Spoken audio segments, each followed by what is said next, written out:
Joining us all from London, more from Europe. Swedish soldiers were ready to contribute to NATO after Hungary's parliament approved Sweden's accession on Monday. Swedish soldiers conducted a warfare exercise near Stockholm, where soldiers from the Lifeguard Regiment said that they were ready to contribute and strengthen the military capacity of NATO. In recent decades, Sweden has increased cooperation with NATO and to contributing to operations in places such as Afghanistan. Its membership is set to simplify defense planning and cooperation on the alliance's northern flank, and Sweden is also increasing military spending and should reach NATO's threshold of 2% of GDP target this year. And to talk more on this, we have with us DW's political correspondent, Thomas Sparrow, joining us now from Berlin. Good to have you, Thomas. First of all, what led Hungary to finally approve Sweden's NATO bid? This is the end of a very long process for Sweden, and not only for Sweden, also for Finland, two countries that for a very long time had vowed neutrality. And obviously that neutrality changed as a result of the war in Ukraine, as a result of Russia's invasion in February 2022. And it was after that that both Sweden and Finland announced that they would try and join NATO.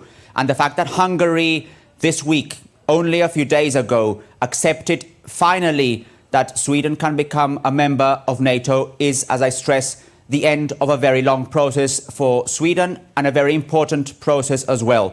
What led to that decision by Hungary? There have been a lot of analysis pointing to the fact that in the past, Hungary and Sweden had had a diplomatic standoff, that there had been disagreements on a bilateral political level. And it's important to stress that the Swedish Prime Minister actually went to Budapest, met personally with the Hungarian government, signed an arms deal. And it was after this deal, after this personal meeting, that Hungary announced that it would finally support Sweden's accession process. It's the last part before Sweden can actually become a full-fledged member of the NATO alliance. Thomas, with Finland and Sweden's entry into NATO now, what does this expansion mean for Europe?